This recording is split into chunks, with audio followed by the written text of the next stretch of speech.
Radio Espial is a series of podcasts brought to you across the internet by TIPM Media. Presented by investigative journalist Mick Rooney, it covers a host of topics from international media, publishing, aviation, and technology.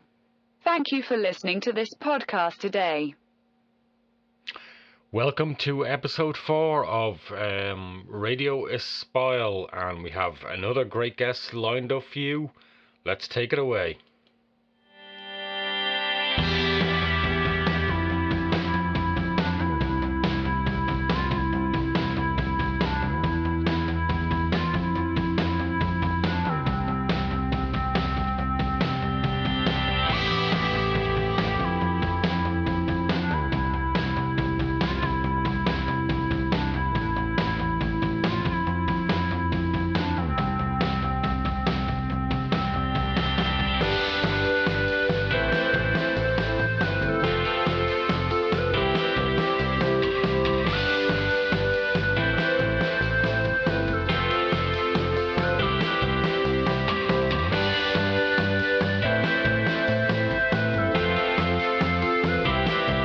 Okay, tonight it's writing, publishing, media and politics. I'll introduce you to our guest very shortly.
Radio Espial. We explore and discover together.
Okay, you're very welcome to episode 4 of Radio Espial's podcasts. We podcast and videocast.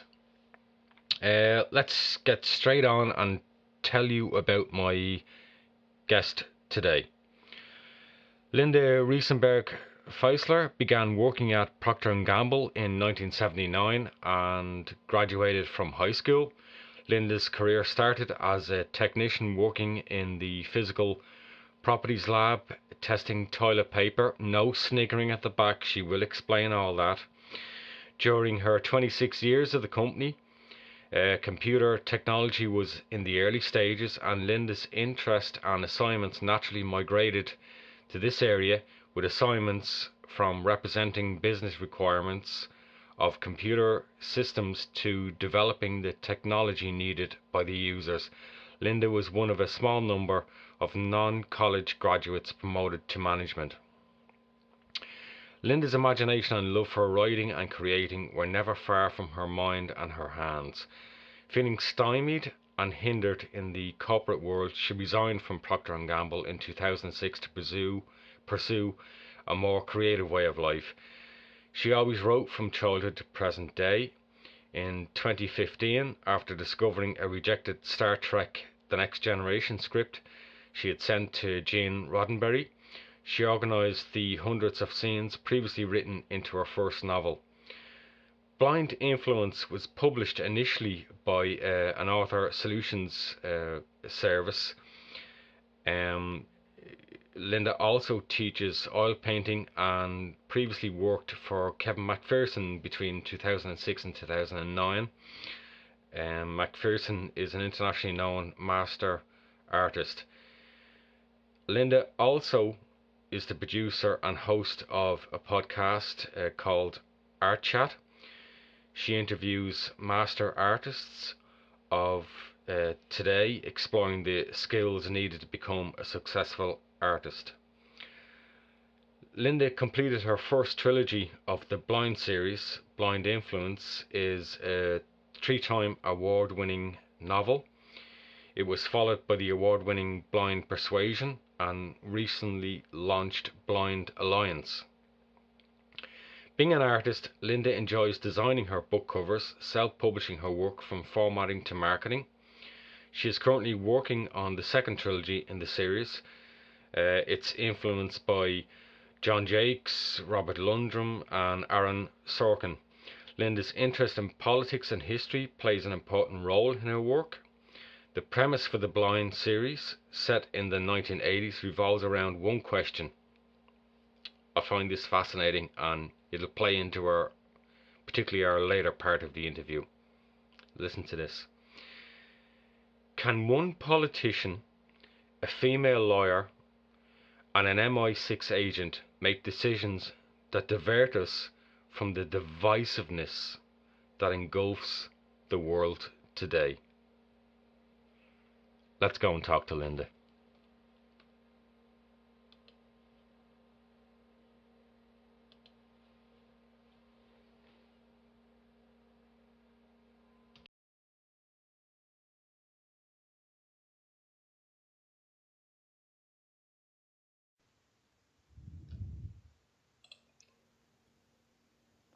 Okay, and Linda joins us now. Linda, you're very welcome to Radio Espial. Oh, thank you for having me. This is going to be a lot of fun, Mick. We I hope talk so. a lot on Facebook, and I'm sure we'll get into a lot of interesting topics. So I can imagine. We certainly will. Linda, like with all the guests I've had on, I'm sure you recently listened to the last episode we had with Mark Levine on, and we talked an awful lot about publishing and self-publishing, and I suppose the whole indie author area. That's obviously going to be a major part of our discussion today. But like all my guests, I like to just helps the audience just to introduce you to. So we're going to start really. We're going to go far back, right back to the beginning.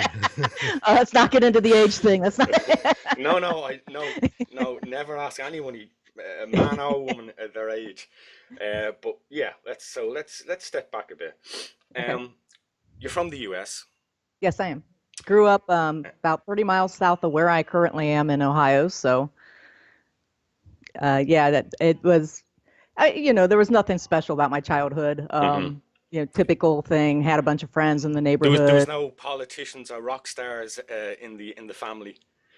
Well, actually, Daryl Pace. See, here we go. Yeah, Daryl Pace. I don't know if anybody knows Daryl Pace, but he was a gold medal winner in the Olympics for archery back when I was a kid. So he was kind of our only, oh my God, it's Daryl Pace type of thing in our little town. But there you go. Funny. Yeah, Mark was telling us as well that his father also attempted to qualify and came marginally very, very close to actually qualifying as a runner in the Olympics for the US. So yeah, it's always fascinating with families, and actually that's something else as we talk about our early upbringing and how it influences in what we do in life. I'll later, in a much later episode, we'll actually be talking about family and ancestry, because I know it's a fascinating thing for people. Right. So Ohio, you grew up in, yeah? Yeah. Yeah, right, right below the Great Lakes, in case folks are wondering where it is. But when we went on a trip to France, my husband and I, and whenever they asked us where we were, I would say Ohio, and then they'd look at us kind of strange, and I go, just somewhere in the middle. So they know where California is, they know where New York is, but they never. You, and Yeah, maybe Florida, and vaguely yeah, maybe right, where Canada is. That's that bit above America. Um, right. Yeah, so basically, with childhood, the only thing that I kind of pertains to what our talk is today is I kind of grew up writing, as I always say. Most kids, their parents give them crayons and a coloring book, and everybody's coloring in the little shapes and everything, and yeah. I'm the one that's writing gibberish, trying to write letters instead of coloring things in and making up a story for the whole page. So So you were kind of sort of by teenage years, you were sort of a kind of a budding Anna Frank. yeah. I never did a diary. I thought it was more Yeah, fun to be imaginative. yeah. So I always made up stories and always wrote scripts for my favorite TV shows that I was watching at the time, and just a bunch of dialogue and everything. We put on shows.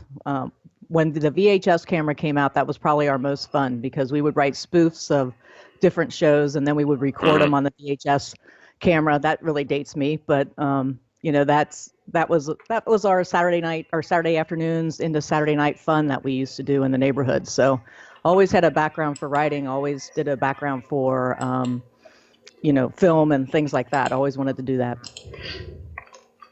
Now, Linda, so the writing bug was there from an early stage, but Absolutely. as all those writers who want to do it full time, we quickly realize that it's not kind of like the easiest and best career to get into if you want to make it your living, as it Right. were, Right. roof and food on the table kind of living. Right.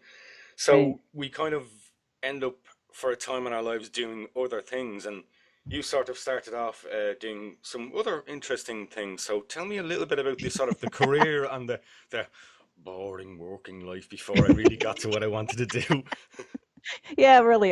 Well, it was kind of, there's a thing that happened with my folks, which I will share.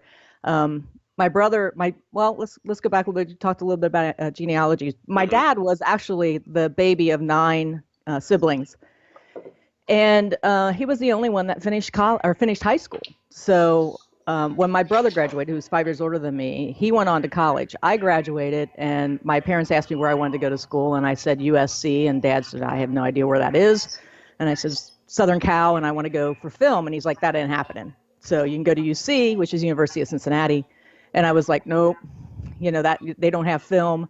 So what I ended up doing was basically working at Procter and Gamble, Hmm. and started out in the physical test lab where we tested toilet paper. So and when I say that, everybody just kind of gets this look on their face like, And how oh my did you God. do that? How did you go? Yeah, 'cause you know where you go, right? You go to Yeah. that bathroom scene, and that's not what we did. But it's always a good joke. Always gets a good joke because I say I didn't literally test toilet Mm. paper. But yeah, so tensile strength, the strength of the paper, flushability, things like that's what we did. So did that for about 8 years, and really felt the creativity and everything being sucked out of my body the more I did that. But the good thing is on breaks and on lunch, and then I had these writing marathons all weekend where I basically would come home from work on Friday night and just start writing till about 3 or 4 in the morning, crash out for a few hours, and continue to write. Um, but none of that really, at that time, we're talking the only way you really could publish was with a publishing house. So, you had to find an agent, you had to write letters, you had to do a number of things to try and get published, to try and get their eye, more or less. So publishing world was really different than it is today back then. Worked at Procter & Gamble for 26 years, had back surgery about 6 months before I left. I came back from that, and I was working in a field where I would be reporting to engineers, and there weren't a lot of women engineers back then. So there was a lot of male engineers. They all went to college. Some of them went to Ivy League schools. So there was a bit of a struggle, if you want to call it that, where, um, the real superiority complex, if you want to say that, kind of came through. Being told that I didn't have a thinking process at one point in the career, it was just really kind of, interesting. So after about 26 years, I was hired in as a technician, which is non-management. And after 23 years, I had a really fantastic manager who went to bat for me. I had actually been doing the job of a manager for years before that, but he actually went to the bat for me and promoted me to management, got me promoted. And I was probably one in a handful of people that they ever promoted to management without a college degree. So I was pretty proud of that feat. And it was really kind of interesting, too, because the HR director, when he hired me, asked me where I saw myself 5 years after being hired. And I told him managing people and managing projects. And he said, it'll never happen because I don't have a college degree. And, so I proved him wrong.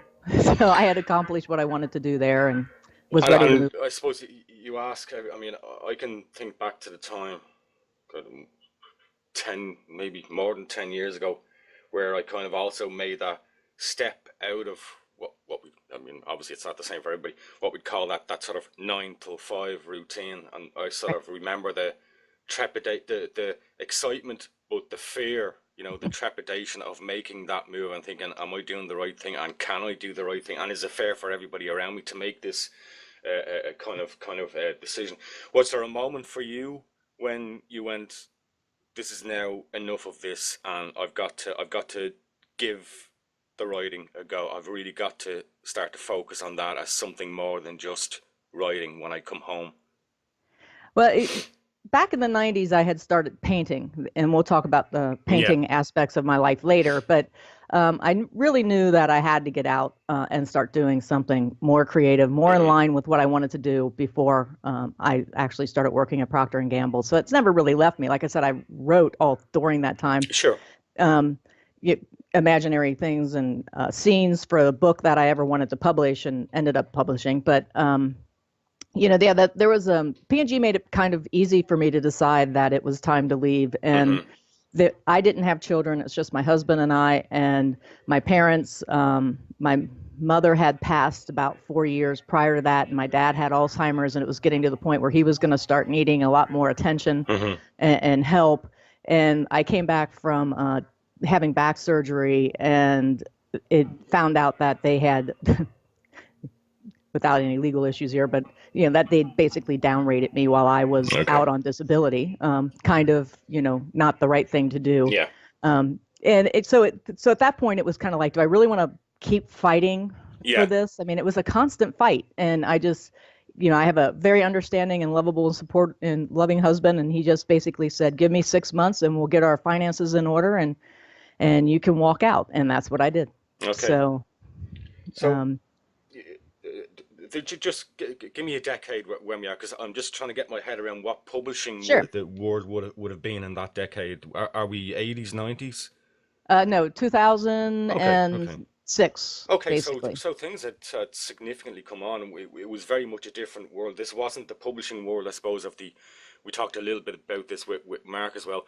This wasn't, to remind our listeners who haven't heard that program, this wasn't the publishing world where in the 70s and 80s and even up to the 90s, you could still, as an author, without an agent, directly approach quite a number of publishers. And an awful lot of that has changed now. Now there's that brick wall called, agents that you've got to go through. Most publishers won't even entertain you, if you want to approach them. So you've kind of got a two-layered process before you even have a chance to get on an editor's table. And I suppose it's the first thing that most authors, it's the road that they look initially to go down. That's kind of slightly changing now, in the 2000s. But even up to the late 1990s, it was still, and I think, I've always said this, that, I don't know, let's get your thoughts on it, but I've always found that actually in some kind of way, almost like a discipline, there is some method and madness and sense in also trying to go down initially that road, no matter whether you're successful or not. There are some benefits. Just give me your thoughts Right. on that. But yeah, I mean, I personally Mm-hmm. have not gone down that road, but that's a personal choice that I have made. There are times when I start to say, well, maybe I should start looking to see if I can find an agent. I'm on my Mm-hmm. fourth book, starting to build the author platform. So yeah, I mean, I'm questioning if I should start doing that because I have some content that I can actually put in front of them that Yeah. they might be interested in. I didn't initially go down that track because I didn't, without having something published, without having a bit of a, number of people who want to read my books and no experience in that area, I didn't think that I'd had a really big chance. And I wrote a couple agents and things like that, and of course got the rejections that you normally get. And I just thought, there's nothing really stopping me from going ahead and doing this on my own. So let's explain, because obviously we have a viewership today, and some of them will be into writing, maybe are thinking about going down the publishing line, haven't really explored it. So I suppose maybe for them the first question they're asking is, well hang on, if you don't go to publishers and you don't go to agents, and you can't, and that's very difficult to do, and that takes ages, and you mightn't be successful, then hang on a second, then sure, well, what other way is there? But there is another way. Yeah, there's a couple different ways, and what I ended up doing is I found Ally, which you're a member of, the Alliance of Independent Authors, and terrific organization to support authors who maybe both kind of authors who want to go down the traditional way, but many of those members also have gone the other way, and this is what we're going to talk about: self-publishing and being an indie author. Right, exactly, and basically, I was starting to learn a lot about self-publishing through Ally, but I really wanted to get that first book out there. I was being really impatient, so I ended up going to a little vanity press with my eyes open, which is different than some people do. You sign up for like Author Solutions or, this happened to be Dog Ear Publishing, and it was a great group. I had met with them for 2 hours beforehand. I had all the questions that I needed to ask and wanted to make sure that I retained the rights to my book. Wanted to make sure there was no problem if I canceled the contract after we published. So the thing that I was light on at that time was formatting and cover design and you could probably still argue that I'm still, need a little more experience in that area. But, what I wanted to do is I wanted to get that book out, and I wanted to take the time when Dog Ear was publishing my book and working with me to actually learn how to do this myself. So I took the pressure of publishing my first book off of me, paid them the contract, the money to do it. And I told them up front, after this is published a certain amount of time, I am probably going to cancel our contract. And they were like, that's no problem. So we were very upfront with one another. And I did probably about 3 or 4 months after that cancel the contract with them, because basically, when you enter that contract, you end up with like 50% of the book royalties going to them, I guess, and then 40% to the distribution agent, and you end up basically with $1 or $2 on every sale. And like we have always said, they, like some of the publishing houses, unless you're a big name, you don't get a lot of marketing. So you had to learn how to market your own book as well. So, I thought, well, I'm doing all this work. Why am I giving them all the money? I just kind of, we ended that contract. And by that time, I had learned enough to publish my second book, basically all on my own. I did the cover design. And that's that's I suppose, if we just explain to people, the choices I suppose you have is you can go to, a multiple of we won't start dropping names and of there, but essentially, anybody who's explored self-publishing, or literally has gone to Google and stuck in self-publishing, you'll get a multitude of Author Solutions owned companies. You'll get companies like Mill City Press. You'll get Dog Ear. You'll get Matador. You'll get but like anything in life, not all companies are equal in a sense of Okay, Mick, can you hear me?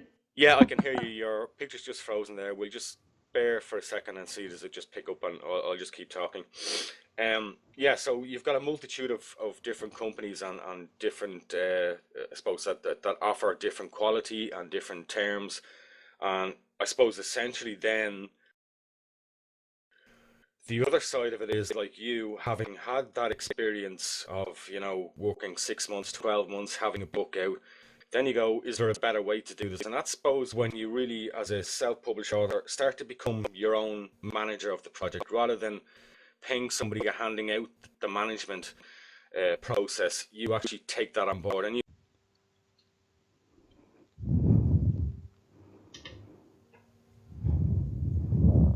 Okay, sorry, we just had a connection problem there for a few moments, but we have Linda back with us. Yeah, Linda, so just on we were talking about, the other side of self-publishing, instead of going to a company as such to do it for you, that essentially you start contracting out, whether it's a designer, a book designer, whether it's a formatter, a marketeer. But so talk to us about that process a little from your perspective, and how you found it in comparison to somebody else doing it for you. Yeah, it's Ally helped a lot, and basically I knew at that point that I would need an editor for sure. So trying to find an editor became an issue. Book formatting, there's a lot of helpful information out at CreateSpace. They have actual templates that you can use, and that's basically where I went for my second book and my third book, actually. And then as far as cover design, there are a number of freelance cover editors out there. I mean, Fiverr was one place. Another author friend of mine went to Fiverr and found somebody.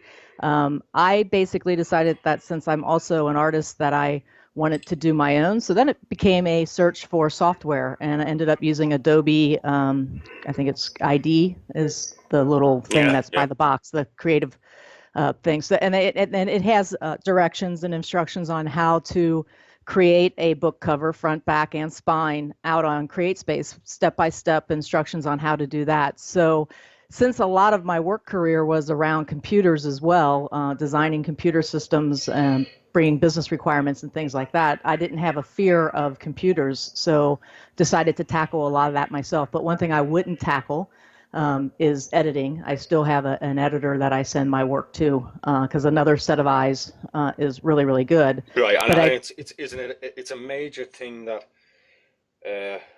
from doing my own consultancies with authors, usually at an early stage, I try to get an understanding of, because every author, no matter what their skills are, there's some skill set that they can bring to the project. But I think the crucial thing is understanding and accepting that you're going to find there are certain parts of it, whether it's the editing, whether it's the marketing, whether it's the formatting, whether it's the designs, somewhere, it's not that you can learn those skills over time, but ultimately if you're coming to for the first time, you've got to kind of like acknowledge that there are certain areas that you're not going to be able to do, and it's probably not advisable to attempt to do it, because ultimately that book has to be of the standard that any book is going to be from any major publisher. And if it isn't, the reader's going to quickly spot that the editing's poor or the design looks awful, and they're crucial things. Right. Yeah, and exactly what you said around cover design. I'm very, very artistic, so my covers are totally different than what other book covers are, and that's another thing I'm questioning right now. Is like, do I need to go back and redesign the covers on these? But being an artist, mine are very artful and are not what you would consider an industry standard. And then there's also a part of me that says, this is me. I want to put this out this way. And I've had a lot of great feedback on, gee, can I have a poster of this because it's so pretty, So and I sell to a lot of artists, so they appreciate the cover. So,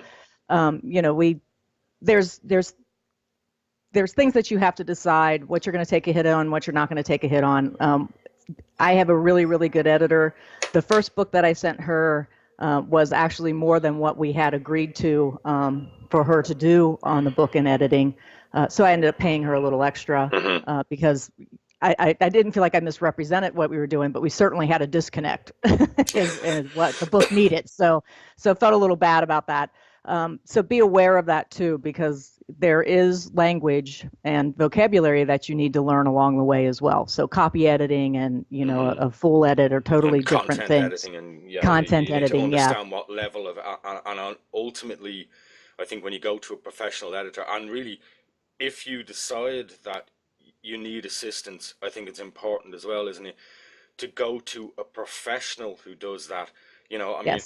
For example, as you say, the artwork that you've done, because that's been a sphere of your life, and that's one of your great skills. But I have so many people who say, well, for the editing, my tutor in college says they can edit the book, and I'm going, no. Your tutor in college might be the most eloquent and articulate, man or woman that you've ever met, but they are not a professional editor, and a professional editor can understand where the work is when it's initially passed to them, and what level it needs to be, and what kind of editing they can appraise, and give that work, and I suppose it goes to everything else. Well, my cousin is kind of handy on computers, so I've decided that he's going to do the formatting. Okay, let's see how that goes. So it is important that you assess your project, and that it's your project and you should be proud of it. But when you hand it over, that you're handing it over into professional hands. And it's if you don't have the financial investment to do that, then sometimes it's better just to improve all the other areas, and then when you're ready, then go for it and do it. Yeah, and one area, Nick, that I'd like to get your input on is, I used to do a little self-publishing group. We used to get together on Thursday evenings and talk about self-publishing, and I really think there's, and this is my opinion, I really think there is a misrepresentation of what to expect of beta readers in your book. I mean, I have a lot of people that are skipping, that were in my group, that were skipping editing because they would put it out to 9 beta readers to read and reply to. And I think beta readers are great for content of story and storyline, and finding out where they, where some holes may be that you need to fill. But I don't particularly think they're editors, unless you happen to have a really good friend who is a really good professional editor. Then I don't have a big issue with it. But and the interesting thing with that went through that, to take the one step further, they were saying, I can't seem to get books into bookstores. Yeah. And I was like, because you haven't had it professionally edited. Yeah, seemed to always be the first question. On the beta readers, I suppose it works differently for different authors.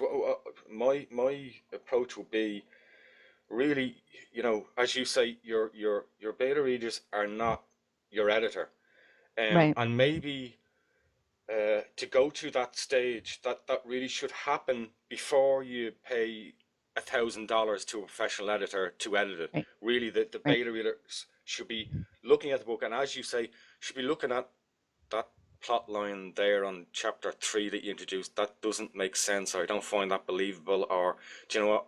I'll be honest, I started to lose a little bit of interest halfway through the book, or the ending was a bit disappointing. Not whether it's good or bad, but just it didn't quite make sense, or it didn't quite add up. Or you're describing this as a fantasy science fiction book, but I've read plenty of sci-fi books, and this didn't really strike me as that. It's like more a sort of an urban book. It's not quite, so that's where I think the beta readers and the mom and dad, cousin, brother, granny, who reads the book, can be helpful, but please don't use that core of people to actually edit your book. That's you introduce them when you go the end at your manuscript and go, that's as much as I can do now. Now I go to the next stage of developing it and identifying if there's something wrong with it, if it doesn't read right, if something doesn't work with it, and then when you feel that you've got all that concept done, and it is now, you've got the feedback, then in other words, don't mix beta readers up with the bottom end reviewers who are assisting and maybe helping you to get a bit of kudos to get books into bookstores, real bookstores, or get it to the attention of people. So don't use it Right. backwards. That's what I'll say on beta readers. Yeah, yeah, yeah. I think we both kind of agree on that one. So, Yeah. and you made a good point too. I mean, I have never spent less than $1,000 on editing. I mean, my editor, any professional editor, will give you their background. All you have to do is ask, and tell you what you do. And anybody who can't provide that background, and any editor as well who's professional knows that part of the role in working with a client, because it's a client relationship, is exactly. that you offer that. You say, look, I'll edit the first 5 or 10 pages. You can take a look, see what the process might be like.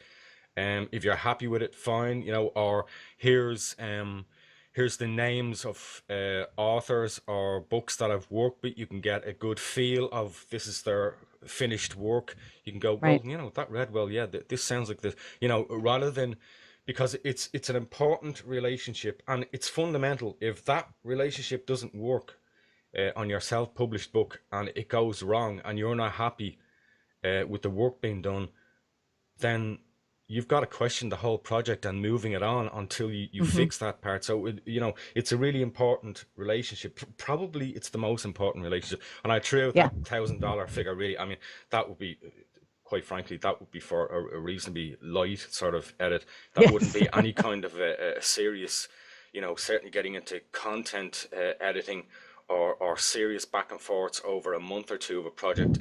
Believe me, if any editor was doing 2 or 3 months work on a book and they were charging an author $1,000, I don't think they'd be in business too long. No, I don't either. Yeah. So that's, and that's one of the reasons why I said, if I was going to, skimp anywhere, little quotation marks around the word skimp, it would be more on the cover design and because I can do that. I feel comfortable doing that. And and quite honestly, at some point, if a publisher decides that they want to take me on as a client, and I want to enter into that contract with a big publishing house or whatever, they're going to redo my covers anyway. So so that the cover to me wasn't as important as editing. And again, that's me. That's the way I think. And so after I put all the book together, I sell it up through CreateSpace and Amazon, and there are a whole there's a whole nother conversation we get around with exclusive to Amazon, or do you want to be out on as many platforms as are out there, like Nook and Kobo and all the other for ebooks self-publishing. For ebooks. So and then I go through another edit, basically as a copy edit. I order a proof. I don't put it out until I go through that book. I order a couple proofs actually, and then my husband reads it, goes through and finds errors, because there are still errors even though you had edited. I found a lot of errors after that I didn't catch. And the fact is that goes for not just self-published work, but how many publishing houses, heavy, large publishing houses have put out books. Few books are absolutely 100% when they hit the stalls. I read recently a book by Larry. You may know him, Ty. I think it is Tye. He wrote the Bobby Kennedy book. Oh yeah. And I was reading through that, and I was really impressed because I got like halfway through the book before I found the typo. And unfortunately, it was one of these ones that made me go back and read the page because it was a date. They were off by a year, and the same date was 3 paragraphs above. So that kind of made me feel better as an independent author, that big mistake, made it out, but it's still, still a mistake. I keep wondering how many times they get emails from folks going on page 120, because I get emails. So. And I suppose the other aspect of it is as well that I find, obviously, you're in the US, I'm in the Netherlands. Another frustrating thing self-publishers find as well is all books, and it's something obviously to consider at the editing stage, is essentially where you're publishing your book. Obviously, an ebook can go to multiple global markets, but essentially a writer is writing in either American English or they're writing in what we call British English. And of course, that's different. And the amount of frustration I get back from authors who say, you know, that fucking so-and-so wrote an awful review of my book on Amazon, and all the errors and stuff they pointed out was the fact that my book is in British English because I'm a British citizen, and you know that was where my initial audience is, and they don't see that. And I find it fascinating because I suppose it's partly because a large publishing houses tend to sell books by territory. So there's the American English book for the North American audience, and then of course they sell the territorial rights for, you know, British English, whether it's Australia or the UK, you know, or Ireland or whatever. But yeah, that just came to me, you know, another frustrating thing that self-publishers come across, which other authors don't seem to come across. But then they have the benefit of a large publishing house of being able to produce, you know, different versions of a book. Right. Yeah, and there may be a couple folks I know in self-publishing that actually are starting to do that themselves as well. You know, I have not done that. I'm kind of at the beginning of my author career here, so it's so I haven't done that, but yeah, that certainly would be a big issue. And the interesting thing is, when you were talking, is I realized that I have a number of British fans who have read my book, and I guess because they're used to me, they talk with me and all that, they know it's in American English and not British English. So, I suppose that really takes us on because, you know, you're an author. Tell us about your books. Tell us what you write about.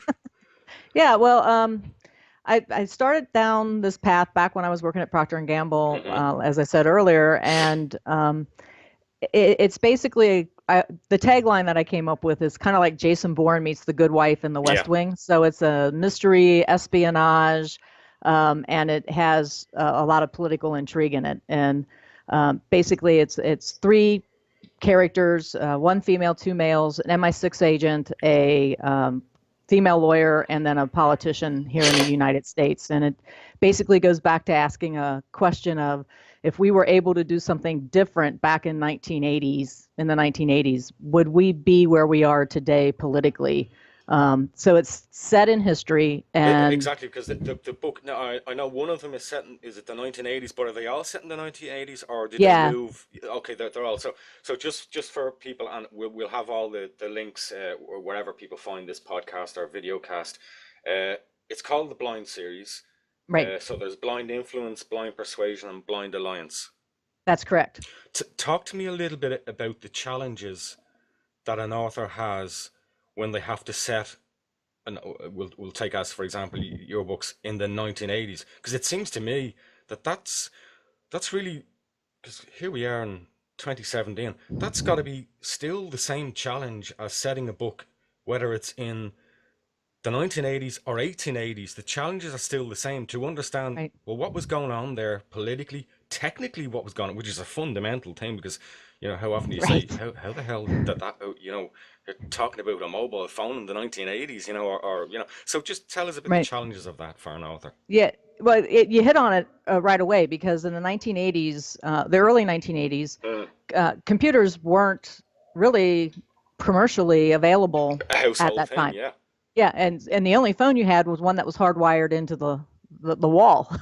So if, you know, Sean or Nicole need to call someone, they have to physically walk to a phone and find a phone booth or to a phone and call. They can't just whip out their cell phones. Right. So, you know, and I lived, you know, I'm living this time. So, you know, I keep going back to, you know, okay, in 1980, did I have a computer in 1980? No, I didn't.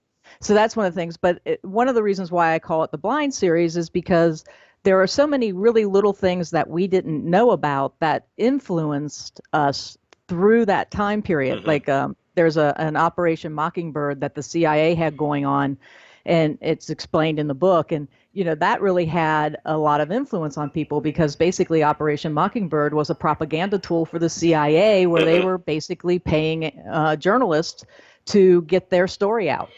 And it was kind of a counterterrorism, if you want to call it counterterrorism, but you could in these days, since we use that phrase rather a lot.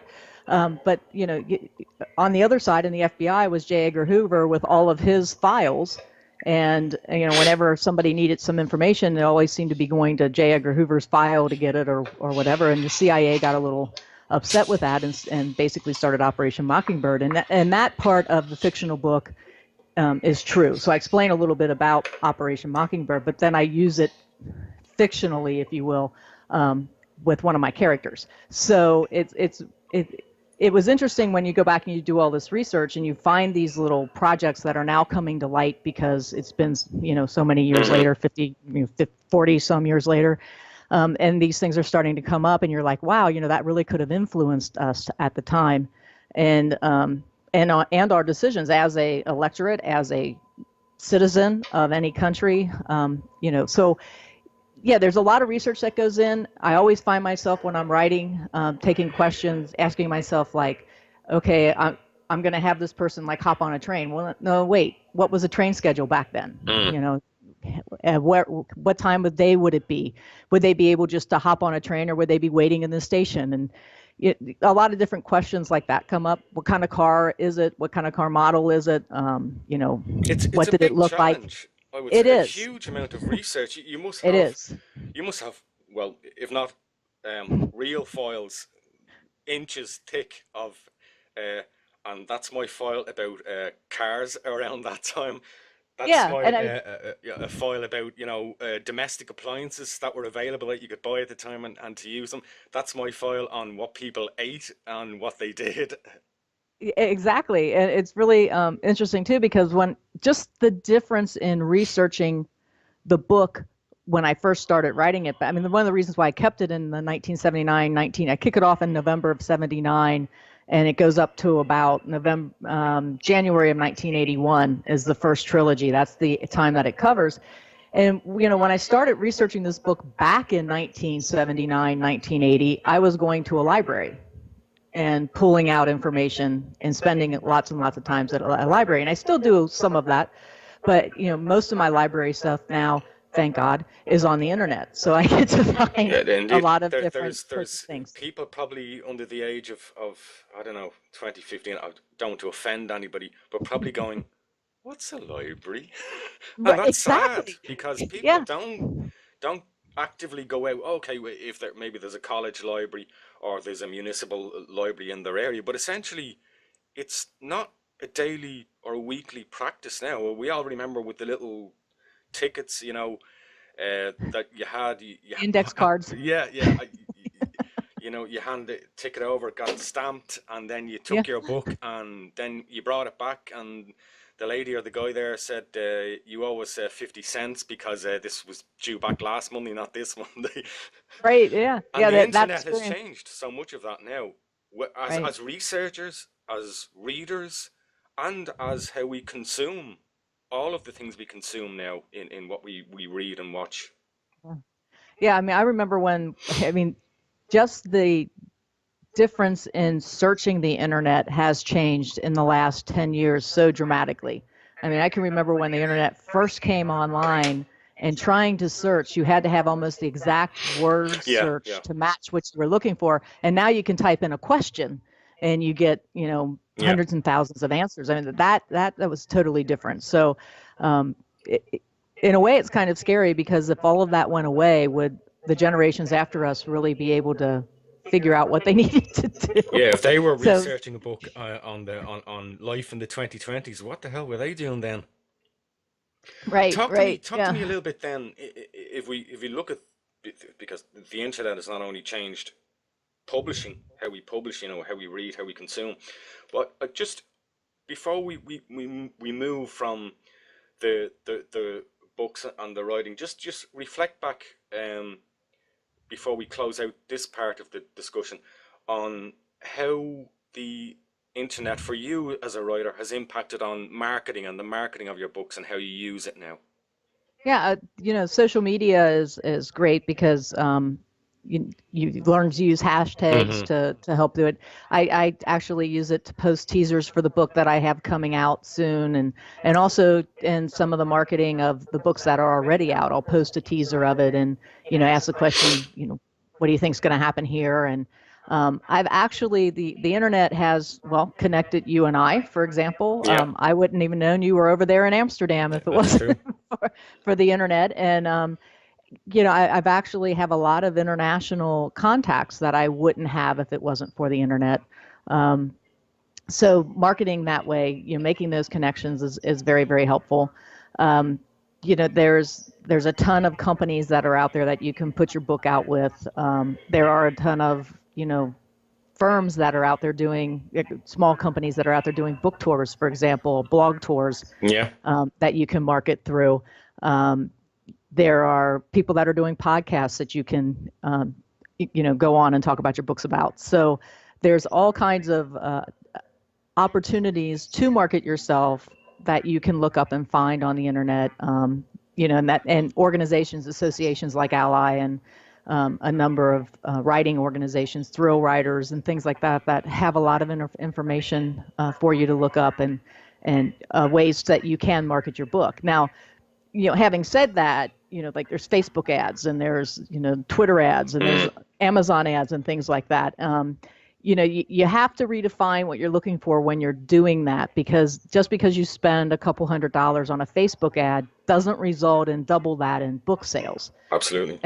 At least for me. So it might for Stephen King, but it doesn't for us lesser known authors. So you have to understand that what you're doing with that is you're just trying to raise awareness that you're out there, and spend accordingly, because you're not going to it's not going to absolutely result in book sales right off. So you need to have it's part of building the author platform. And right. I've consulted with some authors, and I know it's boots for certain ground. And some authors will say to me, "Oh, I'm not really keen on social media." And when we're specifically discussing marketing, and I'll say with a deep breath, "Okay," but now you're really making this difficult. This is going to be difficult. Difficult, yeah. Yeah, and I sort of say, well, okay. Then you maybe need to consider, more traditional forms of marketing, right. what we call older style marketing, Mm-hmm. And unfortunately, the difference with social media marketing and old style marketing is that, old style marketing is logos, taking out, TV, radio sponsorship, is taking out, ads in magazines, and that is what some big publishers do, but they also mix it with social media. But that's right. where you need your $50,000, $100,000, right. package, to invest. And of course, most authors, even traditional authors, don't have that kind of spare income to throw at a book marketing project. Right. I one of the things that I'm at the position of is looking at how to get awareness out there that I am an author and that I have books out there. I've got 3 books out there. It's not that like I'm doing this on my first book. Yeah. I did a lot of if you want to call it free stuff to get for my first book, like giveaways and things like that to get attention. And, quickly found out that I was getting emails from people, which I love, that basically are saying, when's the second book going to be ready? And I'm like, 3,000 words into writing my second book. So it's going to be a while. So, and I really, I am in awe of folks who can put books, more than one book out a year. And it usually takes me a year with all the research that I have to do historically, and then the writing, the free write, and going on into the whole process of putting the book together with plot points and things like that. So I do a huge free write of just scenes.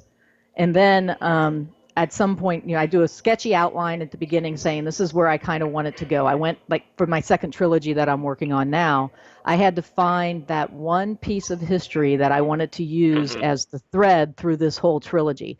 And that took me probably 3 months to find.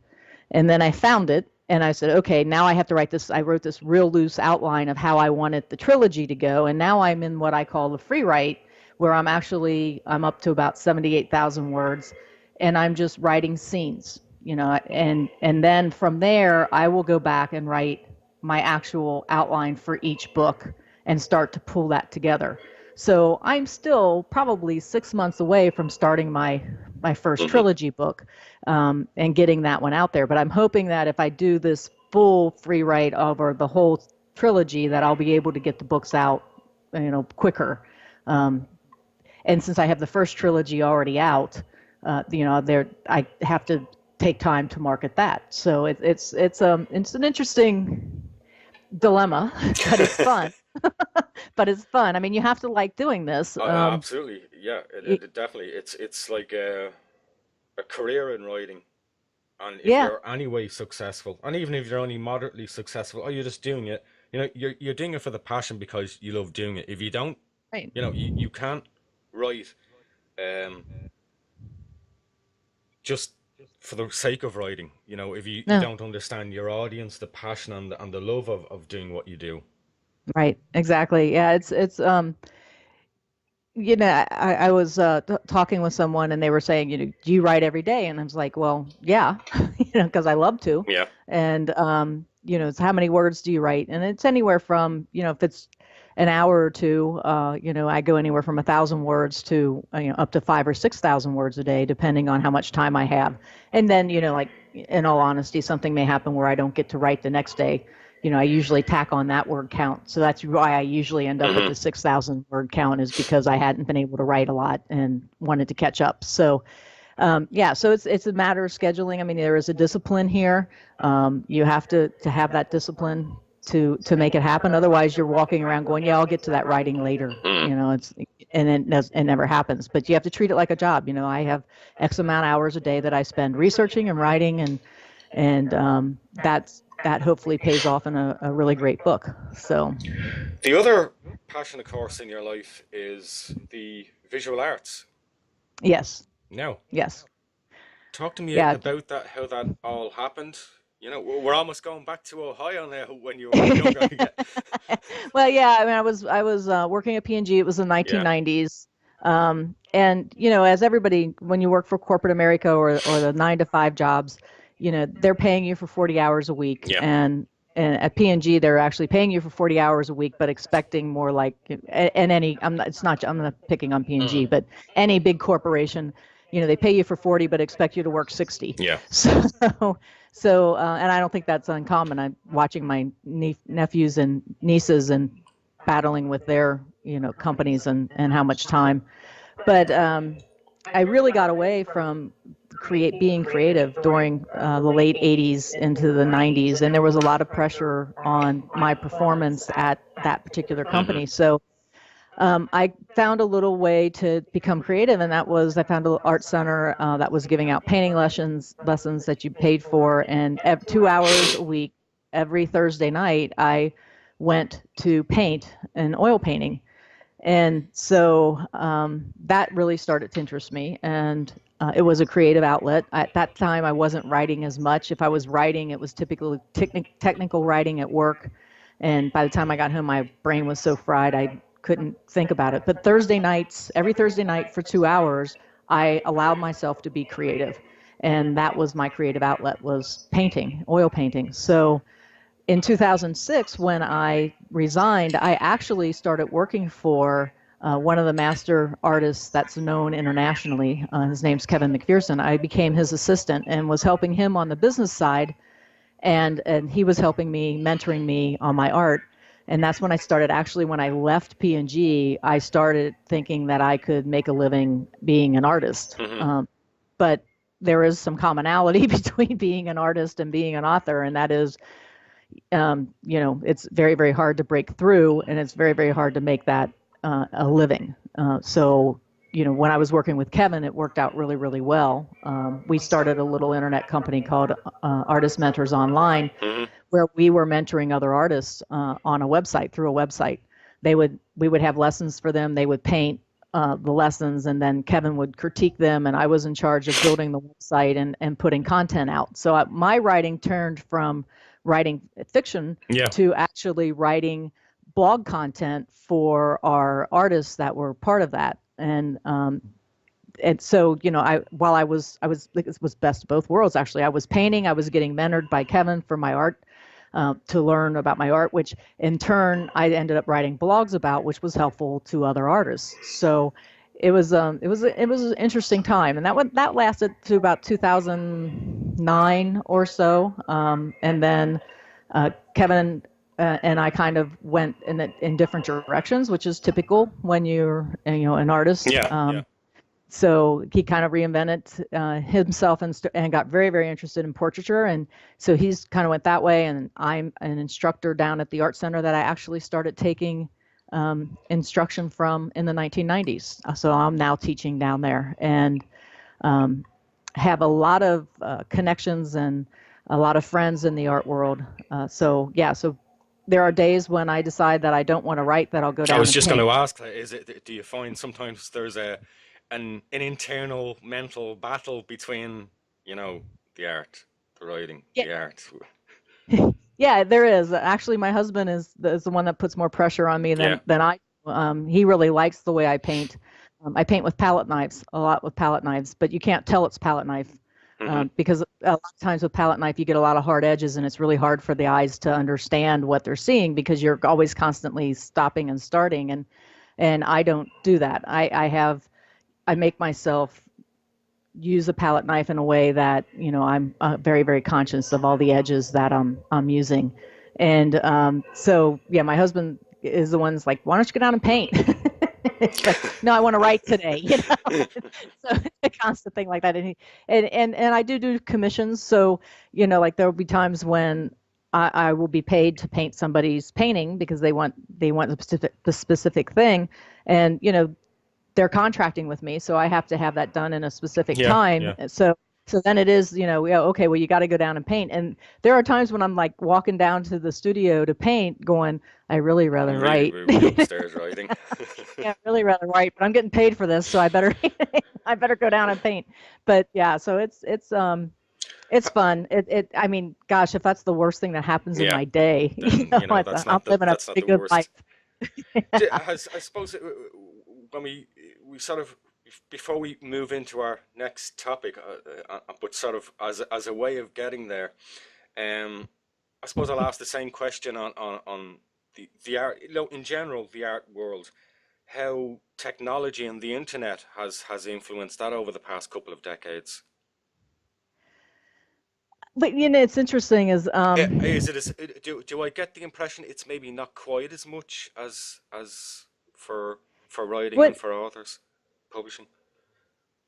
It isn't, in the standpoint that I don't know. There's this internal battle that's kind of happening with me right now when you ask the question. I think the probably the worst thing that it has done is, and two ways of talking that is it puts pressure on the artist to get out in the market sooner. So early on, and there's a saying that you have to paint thousands of miles of canvas before you actually reach your voice. Okay, and it's probably the same as well, I suppose. I always tell authors, look, you're going to become famous on the first book. Sometimes it takes 3 or 4 books to really start establishing yourself, and I guess it's the same way in all areas of creative life. Yeah, I mean I basically just went through my studio about a year and a half ago and took an X-Acto knife and ripped through paintings that I never wanted anybody to see. And those were my beginning paintings, okay, which I was out marketing. And now looking where my art is and looking back at those paintings, I never should have been out there that early. I should have just sat there and studied and studied and studied and painted and painted and painted, and then kind of like hit the market with where I am now. And so that's kind of a watch out that I try to tell my students is, if you're doing this on your Facebook account and it's family and friends, good for you, not a problem. But if you're going to go out and try to market, you need to be painting every day. You need to be refining everything. You need to be out there learning from the master artists that are out there. One of the things that I also encourage my students to do is to do a study of a past master, because you learn so much trying to copy what they're doing. I also tell them they're not allowed to sell that, and they're not allowed to enter it into anything. And, that's their personal copy. But you do learn a lot that way. And you can compare that to authors reading other authors' work, and how they handle it. I have to ask the question because you mentioned it there, in a creative sense, talking about, going through all the old canvases and taking the X-Acto knife and saying, what the hell was I thinking then? Do you do that with manuscripts as well, that you wrote 2-3 decades ago? Yeah, I have a stack of my first book is like this. Yeah. Well, I can't get my hands up there. It's about 12 inches stack of scenes that I had, and those were all handwritten at the time because we didn't have the word processors, the computers, and I hated typing on the old typewriters. Yeah. So, I written a lot of things, and I have a stack of that sitting in a drawer in the other room. And part of me is like, that was my first book. It took me 12 years to write because I was working at Procter & Gamble, and I can't throw it away because it took a lot of writing, but I can't stand reading it either. So I keep wondering why I have it. So for now, I'm going to leave it where it is, propping up the missing leg on a couch.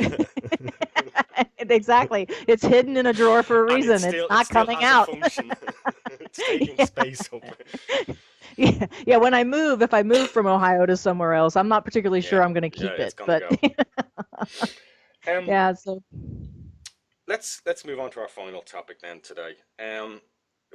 You and I really, as so many of my guests, met through social media, and much of our discussion, isn't just around authorship and publishing. A lot of it has been around the media and politics. So yeah, I suppose we're at that stage of the program where we and of course this is something reflected as well in your work, the fiction you write. It's been a strange 2 or 3 years, hasn't it, in American political history? Yeah, it sure has. It's I don't.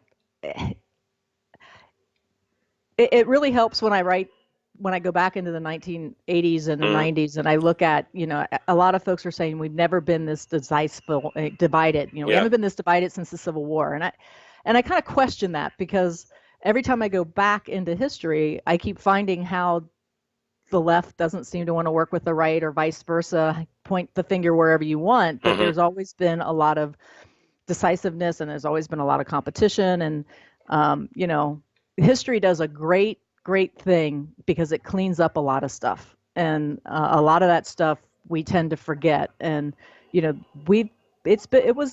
was very divisive back in the 80s between the right and the left, and what we should be doing, and in a way that tug between the two of them is a good thing. What I see different between then and now is the ability for people to reach beyond that divisiveness to reach compromise and negotiation.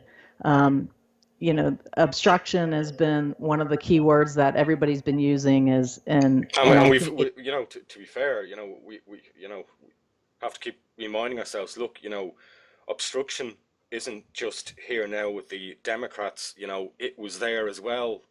When with the Republicans, during President Obama's administration was there with the. So it works both ways, and also historically we've seen it. We're certainly seeing much more divisiveness now than perhaps we've previously seen. I mean, a lot of people felt there was going to be an awful lot of divisiveness at the time. I think Ronald Reagan became president, but he seems to have had that gift very quickly of mastering both, main political parties and getting them to work together, which is something that we're not seeing, and there's no encouraging signs that we're seeing that.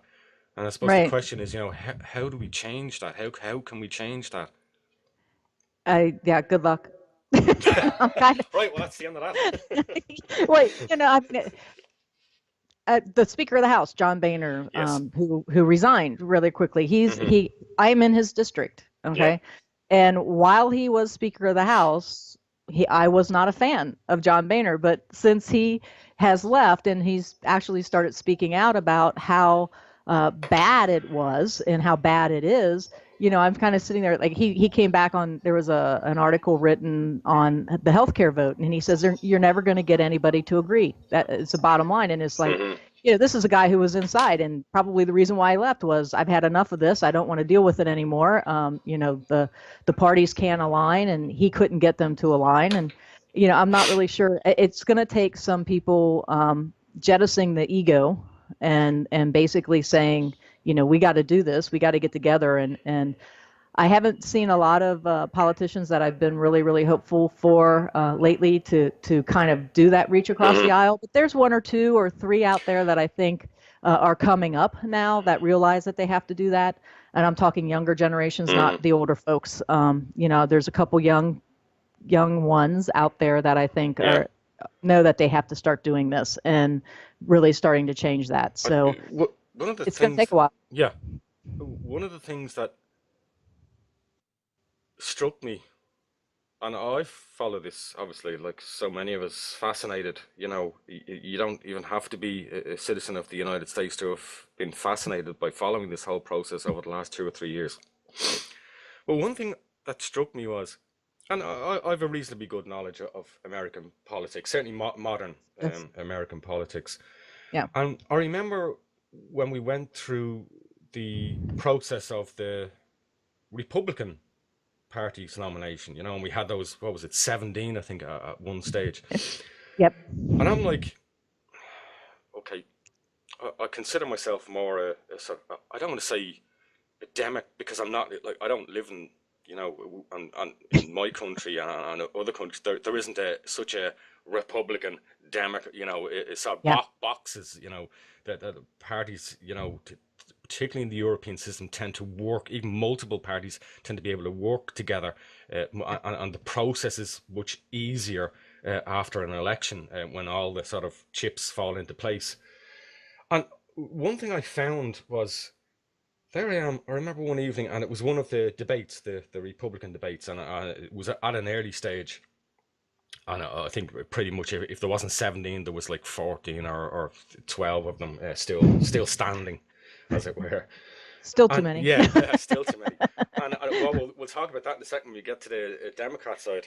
And it struck me, I thought, what? I thought, am I developing some sort of mental disorder? And I'm looking at the TV, and I thought, what are you doing, Mick? That's Rand Paul. You're nodding. Stop it. Stop nodding. And I particularly in the recent year, and God knows, he's had his significant health issue recently, and there I am nodding with people like John McCain, and I'm nodding at things that even Lindsey Graham says. How crazy is this? And I'm going, what kind of surreal universe am I in? Right. And it's just like that's the most difficult thing I found. And as you say, you're right. I think 17. I think when perhaps you can suggest I'm wrong. I think when Donald Trump threw his hat in the ring, I think the Republican Party panicked and thought, oh my God, okay, how do we deal with this? And they just threw the kitchen sink at it. Let's get as many people in here to try and water it all down. It'll be fine. We'll get through this. He'll drop out after 2 or 3 of them. And it didn't happen. And I remember thinking to myself, as this all went on, and somebody asked me, who do you think the best one? I thought, well, look, it's fairly clear that, little Marco Rubio and Ted Cruz, it's clearly, that they're very quickly coming out as the front runners. And I said, but you know what? I have a terrible sinking feeling they're not. I actually think Donald Trump is going to win the Republican nomination.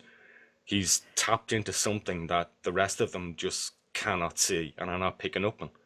And it's it's just a load of infighting. And they were like Skittles just knocking each other over. Right. Sorry, I went on there. You're No. No, very similar to yours. it was this whole, I blame the reality TV mentality, okay? And he tapped into that. He knows how to work that very, very well. I don't watch reality TV except for the news. And and the reason why I said it that way was basically because I really do think that a lot of the news channels like CNN and MSNBC and a number of them have really gotten into the talking heads, make it reality. We have to shout at one another instead of just, debate it's what's going on. transcending into politics, or it's reflecting politics, whatever way you want to look at it. But I think one is as much one is an influence as the other.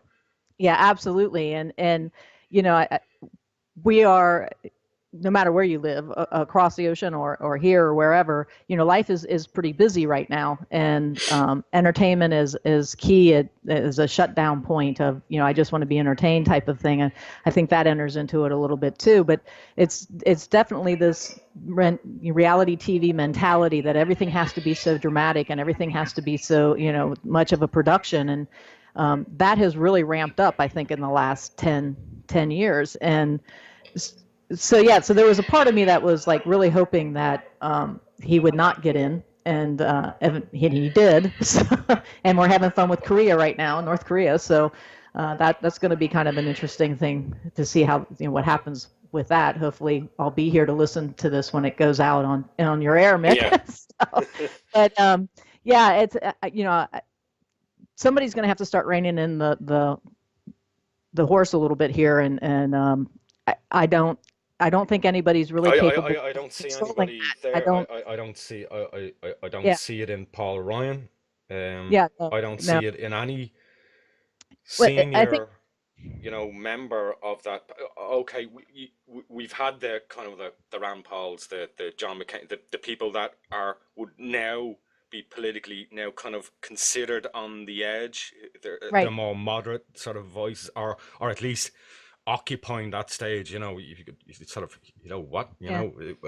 I think 4 or 5 years ago, you're Rand Paul moderate, John McCain moderate, maybe they are now. Yeah, well, it's kind of interesting too, because like if you look through history, if we go back to the beginning of America, we had the Whigs.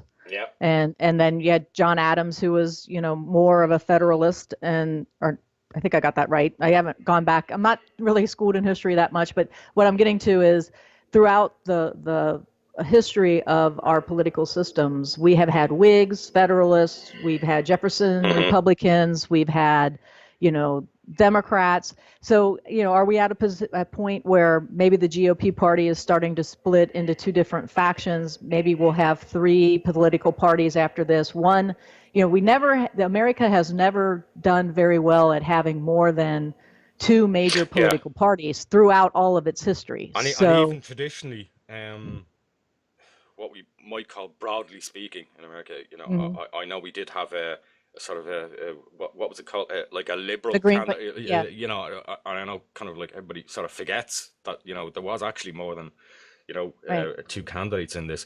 And equally then I go right back to the 1980s, I can't even remember, it was the 1980s or the 1990s. I think it was the very late 1980s, one of the elections where we had Ross Perot.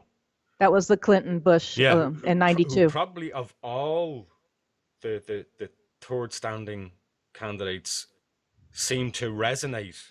In fact, I would almost argue he was kind of like an early version of the Trump businessman. Yes, he was. In that kind of way.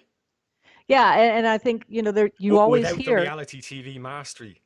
Well, he had a little bit of that. He had a couple catchphrases he kept going back to all the time. But even so, basically what happened, in that time period was when you get a third contender running like that is pooling. They tend to either pull from one party or the other. I mean, the Republicans will argue that Perot took some of George Bush's votes, so he ended up with electing Clinton because that vote got taken from Bush. So yeah, I mean, you always have people arguing about that, but typically there was, and it was right around that time in 1992. The Democrats were the ones that had the large field because the incumbent was George H.W. Bush. And there was, Bob Kerrey from Nebraska, Bill Clinton. I mean, there was a whole slew of folks that were running. And Bill Bradley from New Jersey was running. And I remember right after that, after Bill Clinton was elected, I remember, and I to this day I keep thinking, was I dreaming? But Bob Kerrey and Bill Bradley talked about forming a separate party, more of a centrist party. Yeah. That would end up pulling in some Republicans and pulling in some Democrats. And I remember hearing about that thinking, oh, great, we're going to have three parties. We have a centrist, we'll have a left and a right. And I keep wondering what would have happened if that had happened in 1992, because certainly you can see that faction in the Republican Party of, the Tea Partiers that are in there, and then, the old school Republicans, the Grand Old Party Republicans that are in there. And I keep waiting for that party to split off. And I think if something like that happened, there may be some very, right-leaning Democrats that would end up being in that party because they fiscally want to be more, identify more with the Republicans than they do with the Democrats there. So I certainly in 1992 through 95, 96 saw that faction very much existed. And in that, I remember Kerry and Bradley talking about, that they had talked to McCain about forming this party because they felt he was somebody that could have come into that party and recruited some of the Republicans to go in there. But it comes down to money. They would have been walking away from a very strong at that point Republican Party with no money coming with them. At the same time, enter into the mix, the Gordon Norquists and the Koch brothers and all that really started to become more entrenched in the process with a lot of money being infused into a party. Not saying that didn't happen on the Democratic side. It certainly did. Yeah. On both sides, you have a lot of money going into that particular party and a lot of favors being bought. I suppose that takes us to three recognized candidates. We had O'Malley, Sanders, and Hillary Clinton. What happened on the Democratic side? What are your thoughts? Where did it go wrong? Was it always going to go wrong? Did they take their eye off the ball? Was it a case of there were too many hardline people in the Democratic Party who simply would not entertain and put any weight behind another reasonable candidate? Or was there more outside influences, or is it just the whole Trump thing that he tapped into, or is it a whole mix of that he tapped into, the disaffected part of the population that maybe hadn't voted before or had voted before but done it with heavy hearts? Yeah, I think there's a faction of people out there who actually really do believe that the government should be run by business. I think there's one part of that. Okay, it should be run as a business. And obviously I am not one of those people. But basically that was one of the cries. Let's get a businessman in there. Let's see if he can run it like a business. Not going to happen. It's this is a government. This isn't business. And then there's you had to let's look at 1990. It was Clinton versus Bush. And then in 2000 we had another Bush, Bush, and then we ended up with Obama, which was a bit of a change. But you still had that undergrowing thing of, we're spending too much on healthcare and we're doing too much on these other things, and business, it really should be run as a business. So I think part of that, art of the deal, if you will, with Trump was, look at me, I'm a businessman, I can make America. I can fix it. I can fix it. I think anybody who has any political background or has studied any government knew that wasn't going to happen. But and I think when we ended up with Hillary Clinton as the Democratic nominee, we were back into, don't we have anybody else? And I think that Bernie did an excellent job of energizing a base that the Democratic Party didn't know how to deal with. The younger generations. And, I think a lot of the Democrats were hoping that Hillary would tap into a woman's vote, that the women would get out and vote.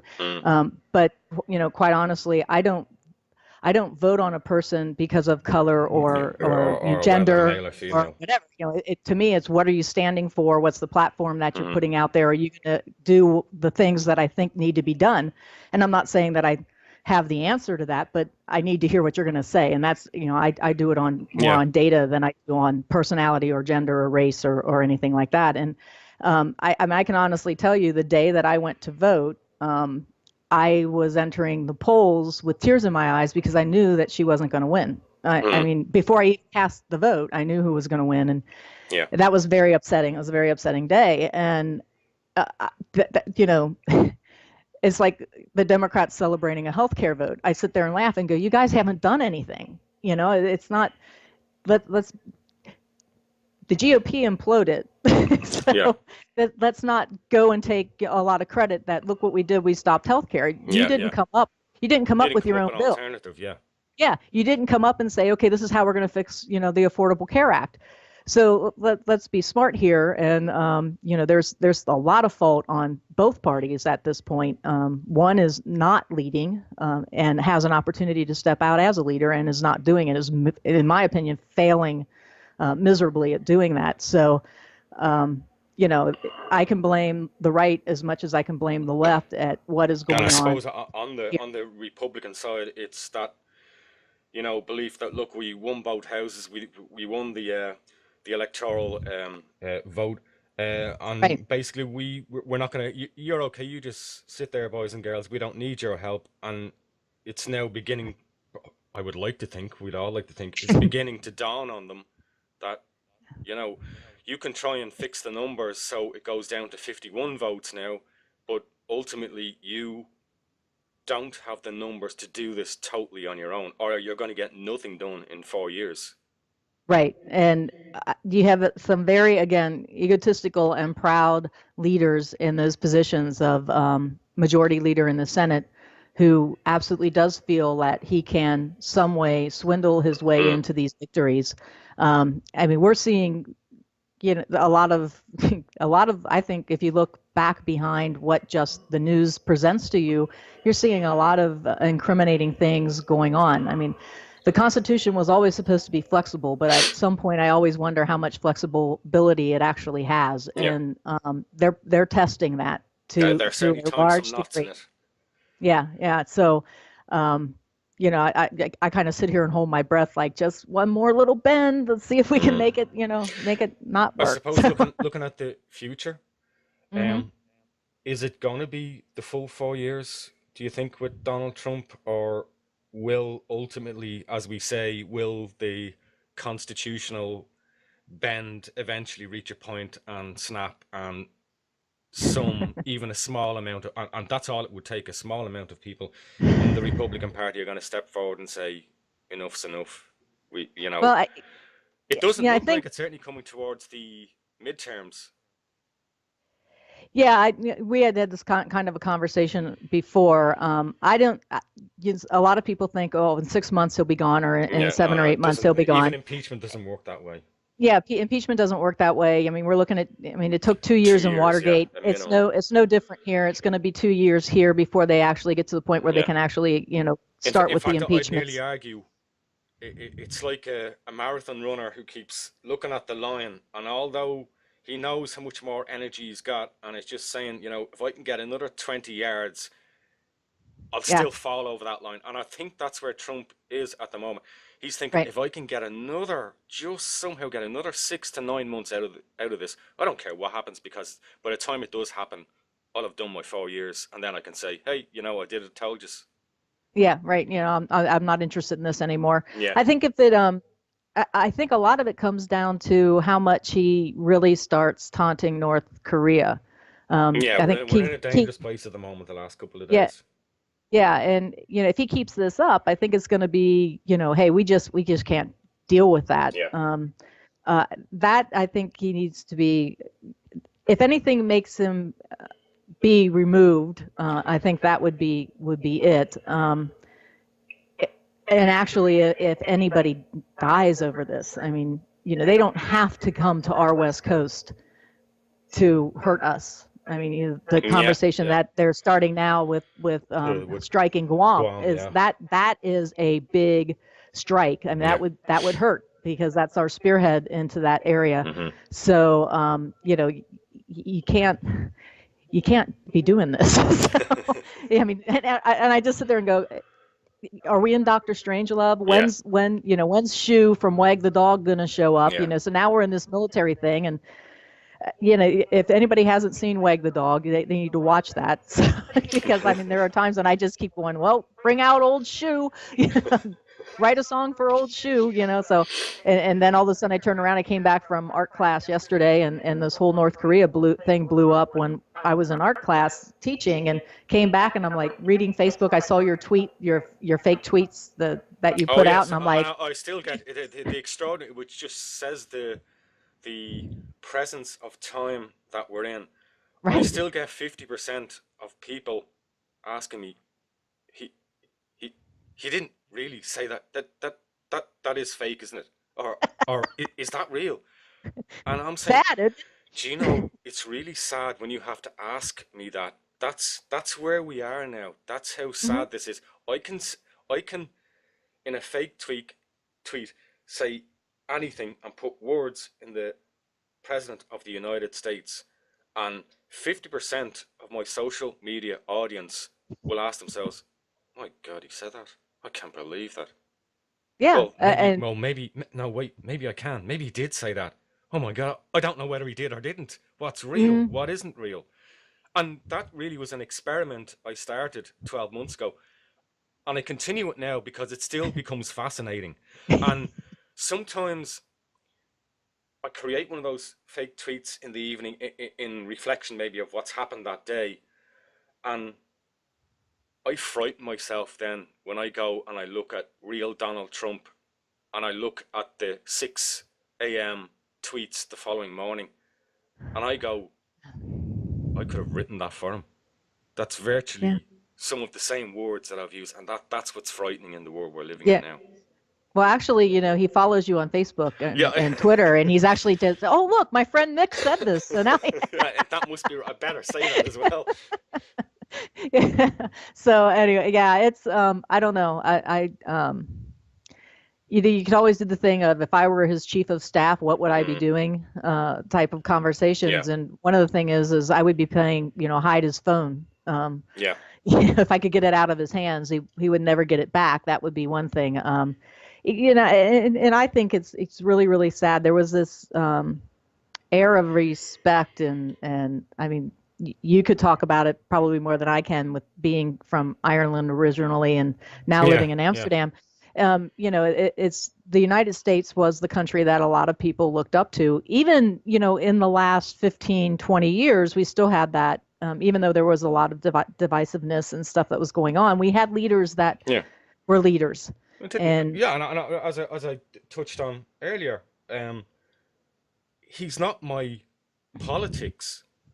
I don't agree with an awful lot of what he might have done as president, but I still have tremendous respect for some of the things that Ronald Reagan did, and the manner in which he dealt with, perhaps not in his second 4 years. I think by then we ultimately historically now know that, that there were health issues there arising, but any president as a foreign person, living abroad, watching this, for most presidents, regardless, I have respect for them and their office, and I listen to what they say. I'll consider what they say. But I just have no respect for this president, because I don't either. I can't have respect for somebody who does not respect the office in which they sit, and does not respect the office of the other people, and expects loyalty over respect for their office. That's untenable to me. Right. Yeah, I so agree. And, part of the thing, I think we're getting a really big lesson here on why you don't run a government like a business. Yes. Yeah. You in business, it's okay for you to try and take out your competition. You don't have a lot of allies in a business. You don't have a lot of companies working hand in hand together, but you have a lot of nations that work hand in hand together, and you have the whole intelligence community and ticking off the intelligence community, to the point where they're saying they're not going to share intel with the United States. Well, you need to wake up, folks, because you know what? We aren't the best and the brightest in the intel industry, a nation by itself. It's all of us working together and piecing that jigsaw puzzle together. I always said to a lot of folks is you don't want to mess with the Mossad. You never want to mess with the Mossad. They do a lot of the stuff that we legally can't do because we've restricted our CIA through bills and acts and amendments and things like that. But a lot of the other intelligence agencies aren't restricted in that certain way. So it's kind of interesting from that standpoint that the first thing he did was tick off folks to the point where they didn't want to share intelligence with us, which hampers our ability to A, help them, and B, hampers us here at home. Well, exactly, with because protection. The five eyes become one eye, the Cyclops. Exactly. So hopefully that's all being worked, at the level that it needs to be worked and kept out of the Oval Office, which is something that I would have said shouldn't be done, just 2 years ago. It's like, hopefully he's not really leading this. Hopefully these other people are leading it, And he really puts to test that, strong central government versus state government versus, other entities governing. But he puts that argument to test for sure. So. Absolutely. Well, let's try and end up on a positive note that that ultimately in the coming months, people from both parties will get more of a backbone, stand up, and if we have to have the remaining term of President Trump, let's hope that it can be a hell of a lot more positive and less chaotic than it has been up till now. Because if not, this is not going to end well for any of us. Exactly. One of the things that I remember, I wrote an open letter, which is out on my blog, to Sherrod Brown, who's my senator in Ohio, one of my senators in Ohio. And I basically, it was like 2 days or 3 days after Trump was voted in. And one of the things that I said to him was, you have to understand, and I think he does because he's a very bright guy, that the seat of power isn't just the executive branch, that actually the legislative branch is and the Senate upper house is where a lot of the power sits. They have the ability to remove a leader. They have the ability to, make laws. So as much as Trump is there, they could isolate him and they could still get things done if they had the plan and the ability to reach across the aisle and negotiate and compromise on both sides. And that's kind of like the letter that I wrote to Sherrod Brown. And I took a lot of solace in the fact that, we do have checks and balances. And as long as we had checks and balances, hopefully we'll get through these next 4 years. And that's kind of where I was. Now, I don't feel all that secure right this second, but hopefully, hearing people stepping up and basically saying, you're unhinged, you shouldn't be saying these things, and that's the body of power that should be saying that, is saying that. So it's from that standpoint, the checks and balances at this point are still working, and hopefully we'll continue to do so. Hopefully. Yep. Linda Riesenberg Fisler, it's been a pleasure talking to you today. I think we've covered a lot there. Yeah, we have, actually. We left out the Gene Roddenberry story, but that's okay. Let's finish very quickly. Let's finish on Gene. A nice upbeat. Let's push the Trump train out of the station. Gene Roddenberry, come on in. Tell you. Right. I forgot about this. I wanted to talk about this. So very quickly, let's give me the Gene Roddenberry story. The only reason why I said it is because I brought the letter up. Oh, so right. I see. Very good. So what happened was I wrote a script for Star Trek The Next Generation, and I was this brash young kid, and I decided that I was going to send it out to them to make a show out of. Yeah. So I decided that I was going to send it registered mail to Gene Roddenberry. And I did, and Gene walked down from his office and signed the little green piece of paper that came back to me that said that they received the script. Yeah. And then about 2 months later or so, I got a letter back, and it actually was from Eric Stillwell. So anybody who's a big Star Trek Next Generation fan, you will know who Eric Stillwell is. He kind of took over for Gene Roddenberry on that series. And Eric gave me everything I needed to resubmit my rejected script the proper way. I mean, inside this envelope, there is 3 sheets of papers with agents' names circled on them that he suggested I should call. Yeah. I mean, it went on being 20 some years old at the time, I read it as, oh yeah, well, it's rejected. I guess I can't write. Rejection, I threw it away. Oh, I didn't. Boy. So basically, I was down in my studio painting one day, and I ran across this, and I opened the thing up, and I'm reading the letter from Eric, which was a very positive letter.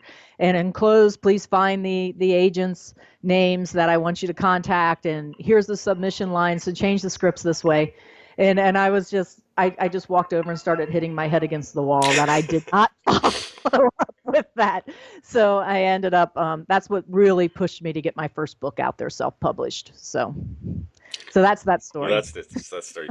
Linda, it's been a pleasure, and I'm always delighted to have you on again. God knows what we'll be discussing then. Yeah, I'd love to come back on, Mick. Thanks for the invitation for this. So. No problem. We'll say goodbye. Okay, bye-bye. Bye, everyone.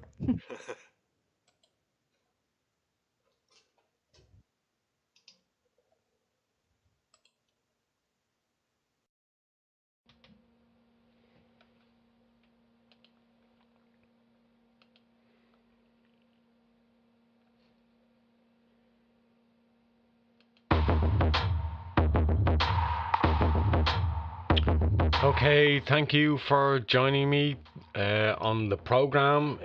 Great pleasure to talk to Linda. We'll be with you again shortly, maybe a few more weeks. I'm on vacation for a couple of weeks. We should be back in maybe early September, maybe the second week in September. And I'm hoping to have an update on Malaysia Airlines flight MH370 then. Again, I hope you've enjoyed the program. Check all our links wherever you see this video podcast or podcast itself, iTunes, SoundCloud, wherever you see it. We'll talk to you again soon.